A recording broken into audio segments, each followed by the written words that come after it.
anaibomoa nyumba yake kwa mikono yake, yaani anachukua ni tofali anaenda mlangoni kwenye mlango, alafu anasikilizia ni mlango ulivyoanguka. Akiona lianguka anaenda kubeba litofali lingine. Huyo ni mwanamke mpumbavu, ndio Biblia inasema.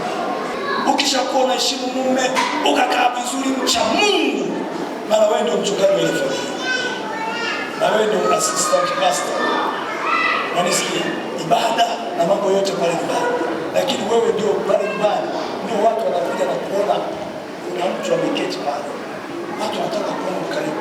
Basi maneno ya kuongea na mume wako unayapangilia, sio kila neno linachomoka, kwa sababu wewe ni wako unapangilia. Kuna watu huko wameshindwa, wazazi wanatukana waume zao. Sasa wameketi huko wafanye nini?